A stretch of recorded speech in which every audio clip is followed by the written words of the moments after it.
Everyone walked past him, every single day.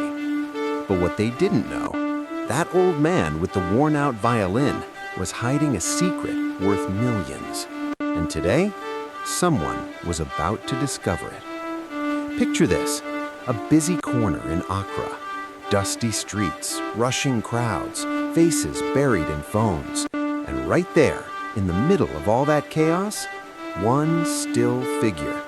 An old man, white beard, gentle eyes, and a violin that looked older than time itself.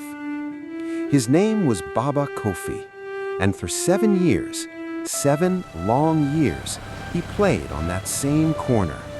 Harmattan dust or monsoon rain, blazing sun or cool evening breeze, morning until the sun dipped behind the city. People threw coins, sometimes. Most just walked past, eyes on phones, hearts somewhere else. But Baba Kofi, he never stopped smiling. Never. And that right there should have been their first clue. See, here's the thing about Baba Kofi. He didn't need those coins, not even a little bit. While everyone assumed he was homeless, Baba Kofi owned 3 buildings on that same street. While they pitied his worn kente cloth, his bank account held more zeros than most people could count. Crazy, right? But wait, because that's not even the secret. That's just the setup. The real secret, the one that'll hit you right in the chest, it starts with a photograph tucked inside his violin case, faded, cracked, held together by tape and tears. A photograph of a little girl, afro puffs with bright orange beads, big smile, missing front tooth.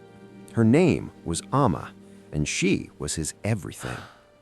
23 years ago, Baba Kofi was different. Famous, world stages, standing ovations, his name in lights across Africa and beyond. They called him the greatest violinist of his generation, but he was never home, always touring, always chasing the next concert, the next applause. Little Amma would wait by the window. When is Daddy coming home? My love. And his wife, miss Mama him. Ajoa, would smile sadly. He's not coming back Soon, tonight, my is dear, soon. He will, my love. But soon never always came does. fast enough. Then one night, one terrible, stormy night, Baba Kofi got a phone call. There'd been an accident. Amma was in the hospital. She'd been waiting by that window again, saw headlights she thought were his, ran outside into the rain. She didn't see the other car. Baba Kofi dropped everything, flew across the world from his European tour.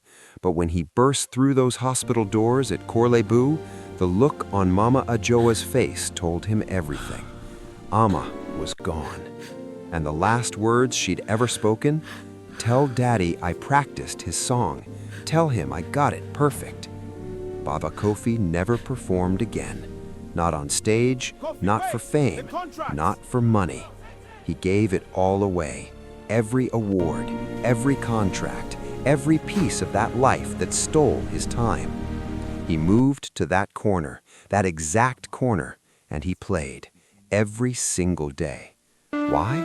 Because this was the corner where Amma said she'd meet him. "When I'm big, Daddy, I'll find you here. I'll hear your violin from anywhere in the world."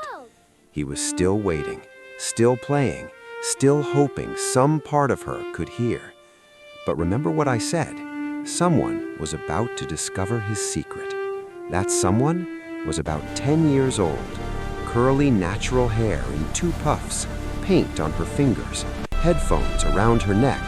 Her name was Ade, and unlike everyone else, she stopped right in front of Baba Kofi, and she listened, not just heard, listened. When the song ended, she didn't clap, she didn't throw money, she just stood there, eyes That wide. was Amma's song. That was Amma's song. Baba Kofi froze, his heart nearly stopped. How do you know that name?" Ade tilted her head. "My grandma taught it to me. She said her best friend wrote it a long time ago." She pulled out a crumpled envelope from her bag. She said if I ever met a man playing this song on a street corner, to give him this. Baba Kofi's hands trembled as he took it. It was a letter, and the handwriting, he'd recognize it anywhere. It was Mama Ajoa's. "Dearest Kofi," the letter began, "if you're reading this, then the impossible happened.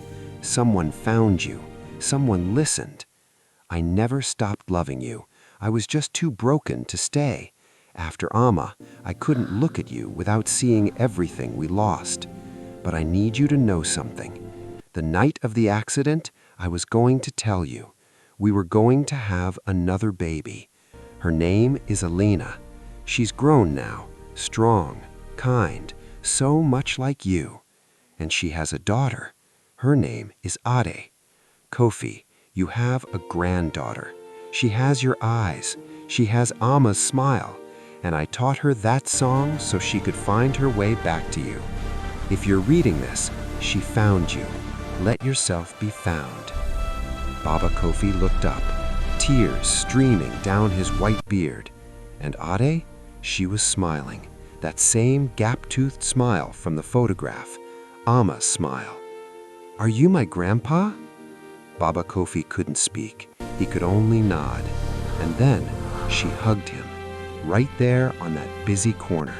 And for the first time in 23 years, Baba Kofi didn't feel alone. The music wasn't just a prayer anymore. It was an answer. That was 5 years ago.